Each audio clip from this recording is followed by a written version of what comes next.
Let me explain our project Neurovision, an AI-powered clinical decision support system designed for the early detection of Alzheimer's disease. I'll first walk you through the website and then explain the AI models and code behind it. When we open the Neurovision website, the interface is intentionally simple and clinician-friendly. The idea is to mirror a real healthcare workflow without overwhelming the user.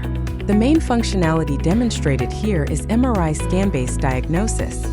The user uploads a brain MRI scan through the website. Once the image is uploaded, the system immediately begins pre-processing in the back end. The MRI is resized, normalized, and converted into a format suitable for deep learning inference.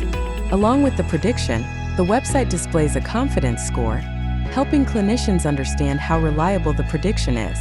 To ensure transparency, we generate a grad-CAM heat map over the MRI scan. Now coming to the code and architecture, Neurovision follows a multimodal ensemble learning approach. MRI data is handled using deep learning, while structured medical data like clinical parameters, biomarkers, and genomic features are processed. After pre-processing, the MRI is passed into our trained ResNet 50-based convolutional neural network. This model has learned to identify spatial brain patterns associated with Alzheimer's disease. The system then predicts the disease stage. Each model generates its own prediction, and these outputs are combined using a logistic regression metalearner, which improves overall accuracy compared to single model systems. Explainability is integrated throughout the pipeline using grad-CAM for images and SHAP for structured data.